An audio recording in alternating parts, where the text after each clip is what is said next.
They told me the trail was perfect for birdwatching, remote, untouched, the kind of place where the air tastes green, and the only sounds are wind in the leaves and wings overhead. No service out here, no cabins, no signs of people for miles. Just forest, just quiet. I'd been craving that kind of silence for months. So, I packed my gear, binoculars, camera, field journal, and drove out before dawn. The ranger at the old check station barely looked up from his coffee when I signed. He just muttered something under his breath, something I didn't catch, and handed my papers back. The forest was alive when I first stepped onto the trail. Every branch seemed to tremble with wings. Every shadow held a flash of color. I thought I'd hit the jackpot on a perfect day, a perfect place. But by evening, the tone of the woods had shifted. The calls I heard weren't the same cheerful trills and whistles I'd grown used to identifying. These were longer, slower, more deliberate, and they weren't coming from overhead. That night, sitting by my small campfire, I realized I hadn't actually seen a bird in hours.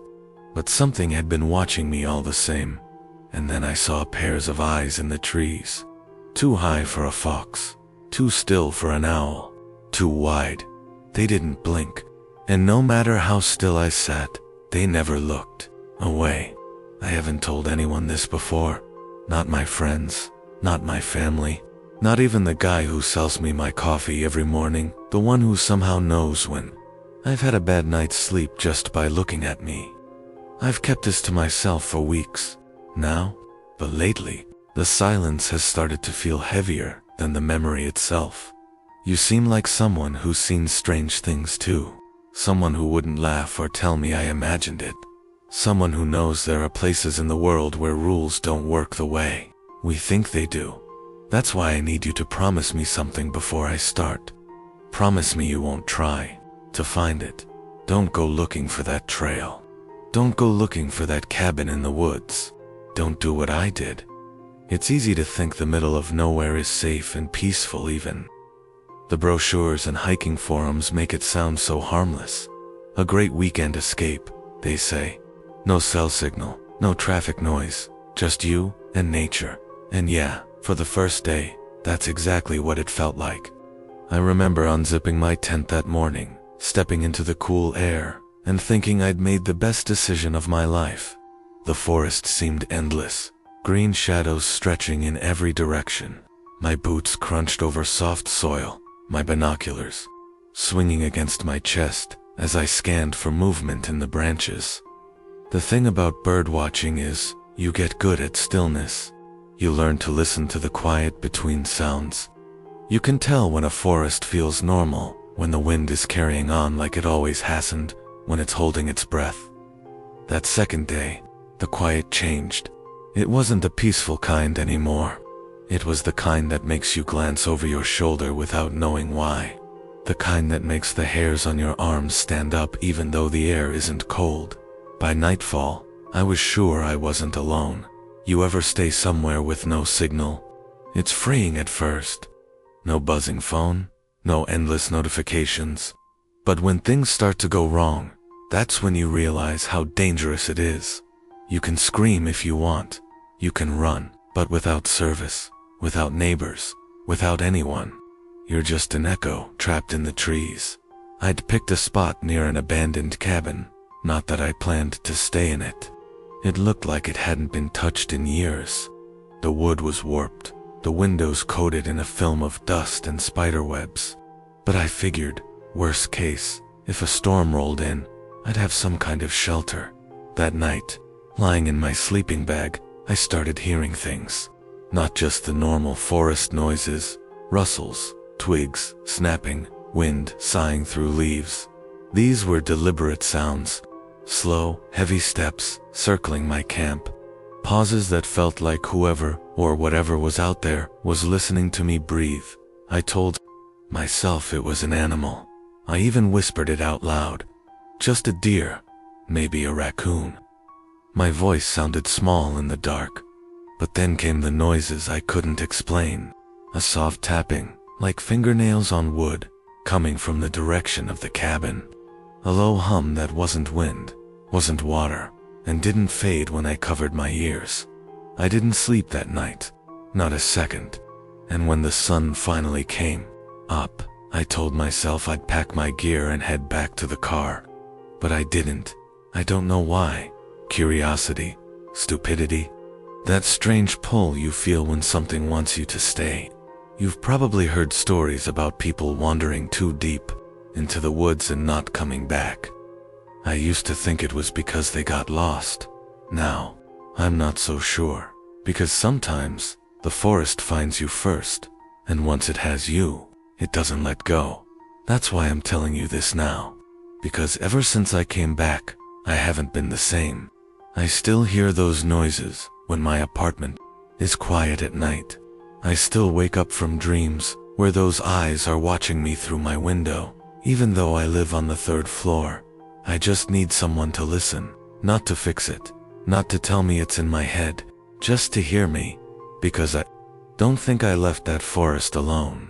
I think the cabin was smaller than I pictured when I first saw it in person, but somehow it felt heavier, like the kind of place that's been sitting in one spot for far too long, letting the weight of the forest press into its walls. You'd never stumble across it by accident. You had to follow the narrowing dirt road for nearly an hour past the last gas station, then keep driving until the trees grew so close together their branches knitted into a kind of ceiling above you, blotting out most of the sky. The first time I stepped out of the car, I noticed how quiet it was.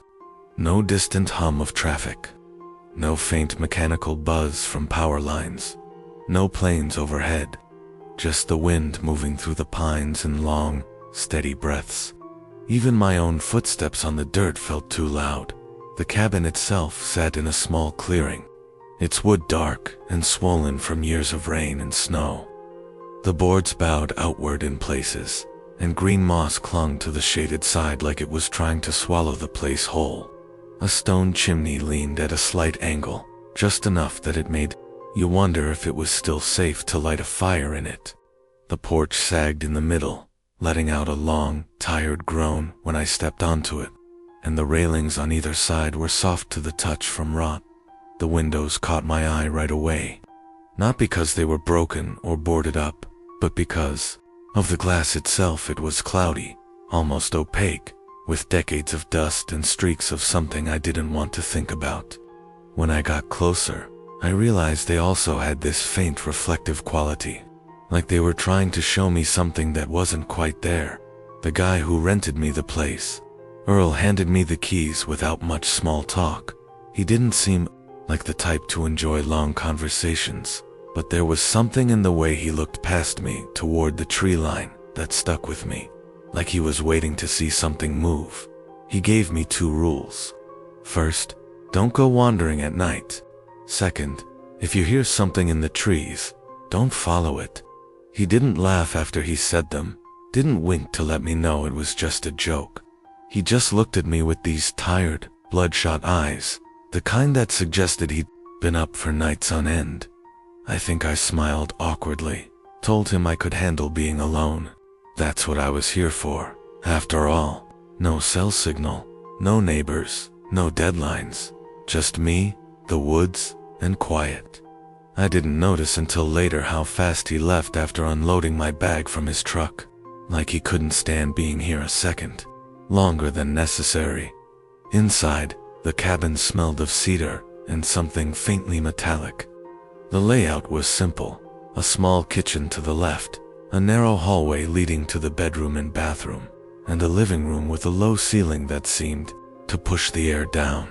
The furniture was mismatched: an old sofa with the stuffing peeking out of one armrest, a single table with 2 chairs, and a bed covered in a thick quilt that looked handmade. I took a moment to breathe it in, to try and get used to the stillness. But there was something about the air that didn't feel right. It wasn't stale exactly, it was heavier, like it carried more weight than it should. Every sound I made seemed to stay in the room a fraction longer than normal, as though the walls were reluctant to let go of it. There were scratches along some of the wooden panels in the hallway. At first I assumed they were from an animal, maybe a raccoon or a stray dog, but they were too high for that, and the marks themselves were strangely deliberate. Not random clawing, but repeated vertical lines, almost like tallies. That first night, I noticed the clock above the kitchen counter had stopped. I didn't think much of it until I realized it had frozen at exactly 3:17. I reset it, went to bed, and when I checked again the next afternoon, it had stopped at the same time. By the second day, the birds outside had gone silent.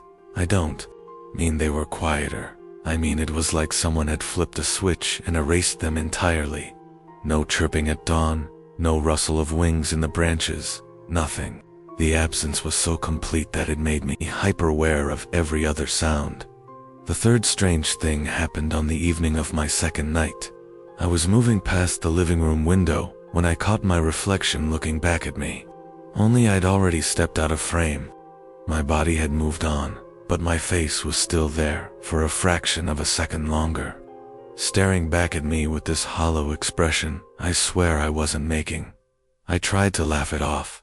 I told myself isolation can play tricks on the mind, but every time I stepped outside, I felt eyes on me, not the casual kind of a deer nearby. This was sharper, closer, like whatever was watching me was standing just out of sight. One step beyond the tree line, I remember walking the perimeter of the clearing, just before sunset. The trees loomed so tall, they seemed to lean in toward the cabin, as though they were trying to listen. The ground between the trunks was darker than it should have been, even for that time of day, and I thought I saw something shift between them, not movement exactly, more like the absence of movement, a darker shadow sliding behind the others. That's when I noticed the marks on the trees, deep carvings that spiraled upward, etched into the bark in strange looping patterns. They weren't fresh, but they didn't look like they'd weathered much either. My first thought was that they were some kind of trail markers, but they didn't lead anywhere. They just seemed to circle the clearing, as if drawing a boundary. That night, I couldn't shake the feeling that the cabin wasn't just isolated, it was contained. Like whatever was out there wasn't meant to come in, and whatever was in here wasn't meant to leave. I don't know how to explain it to you without sounding paranoid, but from the very beginning, I knew I wasn't completely alone out here. The signs were too subtle to scream danger, but they were there, hidden in the warped wood, in the silent trees, in the way the air seemed to listen. And the worst part, some small part of me was already starting to believe that Earl's warnings weren't just superstition. I should have left then. I should have gotten in my car, driven back down that endless dirt road, and never looked back. But I didn't, because I wanted to believe that sometimes strange places are just strange, and nothing more. I wanted to believe that silence can be harmless, but now, sitting here telling you this, I know better. By the third night, I was no longer sure if the forest outside was quiet because it was asleep or because it was listening. The stillness had grown heavy, like a thick blanket draped over the cabin, muffling the world beyond its walls. That was the first night I heard the knocking.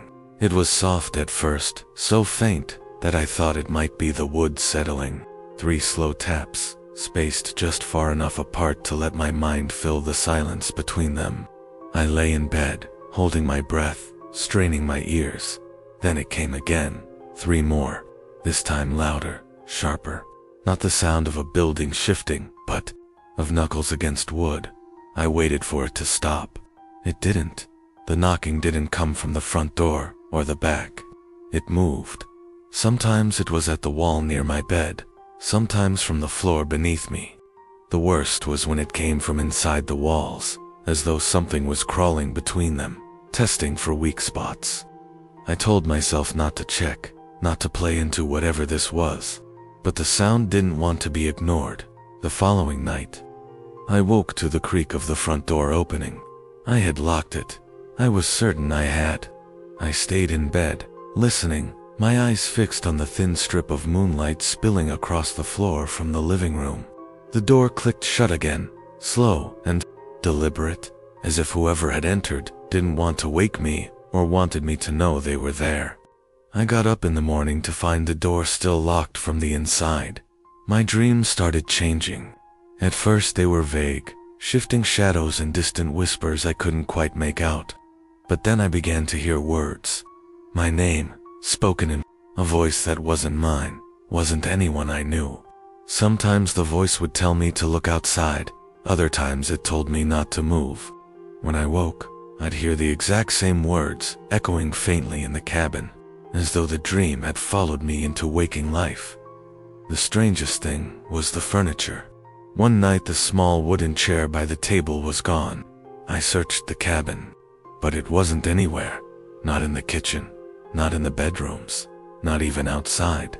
The next morning it was back in its place, but facing the wrong way, as though someone had been sitting in it, watching me sleep. By now, I had stopped opening the curtains after sunset. I didn't want to see what might be looking back at me, but sometimes I could feel it anyway. That prickling along the back of my neck, the weight of unseen eyes.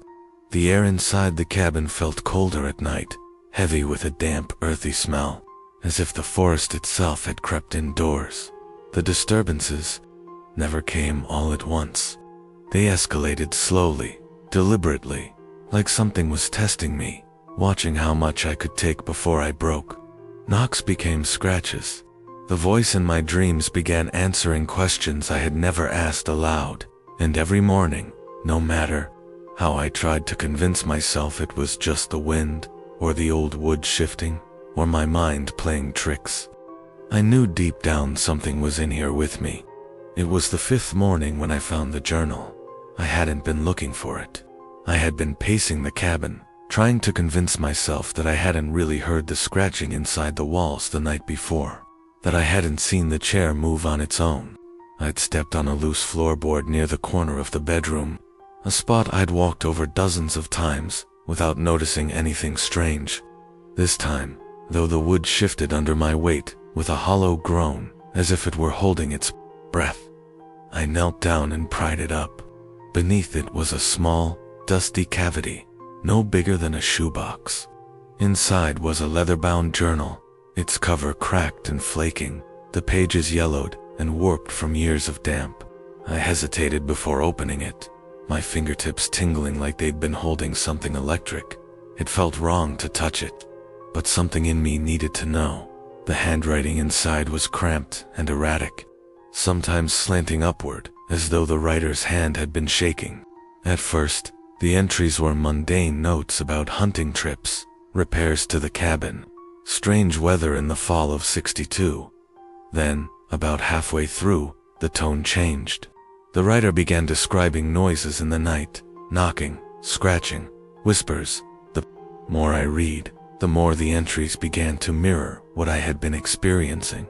The exact same events, almost word for word. 3 knocks on the wall by my bed, just after midnight. The door opened without a sound, though I locked it. Voices? In dreams they know my name. My chest tightened. It was like the journal was a script, and I was just playing out the next lines. One passage made me stop cold. The writer claimed that whatever lived in the forest wasn't an animal. It wasn't a person. It was something older. Something that had always been here. The eyes, he wrote, do not blink like ours. They watch for long stretches without moving. Sometimes they appear in the branches, sometimes in the glass. Never in the same place twice. I didn't want to believe him. I told myself the journal was just a story, maybe an old campfire tale written down to scare someone. But when I reached the final entries, that thin wall of disbelief crumbled. The handwriting became frantic, almost illegible, words bleeding into each other. The last few pages were just warnings, over and over again. Don't follow the knocking. Don't open the door, no matter what it says. They can't come inside unless you let them. If you see the eyes, pretend you don't. The final line was written in deep, jagged strokes that had nearly torn through the paper. They want to wear you. I sat there for a long time, the journal heavy in my lap, my ears straining for sounds I didn't want to hear. The forest outside seemed unnaturally still. Even the usual daytime noises, the wind in the leaves, the distant call of birds had vanished. When I finally worked up the nerve to look out the window, I saw them, not birds, not people, just two pale, round shapes high in the trees, too far apart to be human eyes, too wide and unblinking to belong to any animal I knew. They were fixed on the cabin, on me. I stepped back, heart hammering. That night, I nailed the floorboard shut. I put the journal back exactly where I'd found it, but it didn't matter. I know now, and whatever was out there knew that I knew. The knocking started again around midnight, but this time it didn't move around the cabin. It stayed at the front door, slow and patient.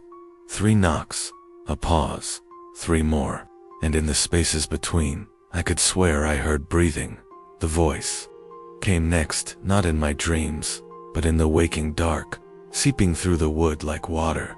It was soft, almost kind, calling my name, telling me to let it in, promising it wouldn't hurt me.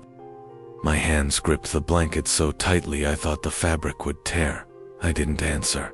I didn't move, but I couldn't stop thinking that maybe the writer in the journal had been right. Maybe one night, without realizing it, I'd answer. It was 2 days after I found the journal when I finally decided I had to leave. Not wanting to have to. Every creak of the cabin seemed heavier, every shadow longer. The knocking hadn't stopped. It came at different hours now, not just midnight. Sometimes while I was eating, sometimes while I was brushing my teeth. Like it wanted me to know it could reach me whenever it pleased. The voice had grown bolder, too. I could hear it walking the perimeter, sliding along the outer walls, speaking in tones that mimicked people I'd known, my father, an old friend, even a woman I'd once loved. It didn't matter whose voice it used. The words were always the same. Just open the door. By dawn, I had packed my bag. I took only what I could carry and left the rest. My plan was simple. Follow the dirt path back to the logging road. Hitch a ride into town. Never return. But the forest had other plans. The trail was the same one I had walked dozens of times before. But that morning, it felt wrong. The trees leaned closer, their trunks swollen with shadow. The air smelled sour, like rotting leaves after a heavy rain. I walked faster, but the path seemed to stretch in front of me, like it was unspooling endlessly, each bend revealing more of the same. I checked my watch. I'd been walking for over an hour, but the cabin still wasn't far behind me. I could see it through the trees, sitting exactly where it had been, as if I'd been walking in a circle without realizing it. My chest tightened. I tried to turn back, but the path behind me looked different now. Narrower, darker. The whispers returned, not from behind this time, but from above. I looked up and saw pale shapes among the branches, too still to be animals, too far apart to be human eyes. I kept walking, not daring to blink. The voice called again, softer now, coaxing. You're going the wrong way. Let me help you. I don't remember when I started running. I only remember the cold in my lungs and the pounding in my head. The forest began to bend in impossible ways. A tree I passed would appear ahead of me again. A fallen log would block the path twice in less than a minute. The sun stayed locked in the same place above the treetops, never shifting. I was trapped in a loop that made no sense. At some point, I fell. The ground beneath me wasn't dirt anymore, but soft and cold, like wet fabric. It was slightly under my weight. When I scrambled to my feet, I realized I was standing on the blanket from my bed in the cabin. The forest had folded me back to where I started. The cabin door was open. I swear I had locked it when I left. My bag slid from my shoulder, and I stepped inside without thinking, like something had reached inside my skull and turned the wheel. The air was warmer here, almost welcoming. The knocking had stopped. The voice didn't call my name. For the first time in days, it was silent. The floorboard in the bedroom was open again. The journal was gone. I don't remember lying down, but I must have, because when I opened my eyes again, it was dark outside. The window above me showed nothing but black, though the moon should have been out. Something moved in that darkness, slow, and deliberate. A shape too large to be a person leaned close to the glass. Two pale, unblinking circles stared in. I should have screamed. I should have run. Instead, I smiled. It's strange how quickly fear can turn into something else, maybe, or recognition. I think I understand now what the writer in the journal meant when he said, "They want to wear you." It doesn't feel like they're taking something from me. It feels like they're giving something back. I don't hear the knocking anymore. I don't need to. The door stays open now. The forest no longer hides its paths from me. I can walk anywhere I like, as long as it's under the trees. If you ever find this place, you might see me. I might even wave to you from the window. You won't recognize my face, but I'll recognize yours. I'll call your name in the softest voice, and you'll feel a tug in your chest to come closer. You'll want to step inside, and when you do, I'll make sure the door closes behind you. You've been so quiet this whole time, just sitting there, listening. I can tell you've been holding your breath through parts of it, the same way I used to when I thought the knocking might pass me by if I didn't make a sound. But you can breathe now. It's over for me. That doesn't mean it will be over for you. I'm not the same person who started telling you this. I can hear it in my own voice, slower now, softer. Words stretched like they've been pulled from somewhere, far away. My hands don't shake anymore. My chest doesn't tighten when I think about the cabin. That's the part that should scare you the most. Fear is something you can fight. This is what I am now. You can't fight it. I haven't slept since that night. I don't mean I haven't tried. I mean it doesn't happen anymore. My body will rest, but my mind stays awake, like my thoughts are suspended just above the surface of a dream that never comes. And in that endless, quiet dark, I hear them. Not just knocking now, footsteps in slow, deliberate patterns, moving in ways that don't match the shape of any human body. Sometimes I hear my own voice in the mix, calling to someone I can't see. You'd think the sounds would fade with distance, but they don't. I've traveled miles from that cabin.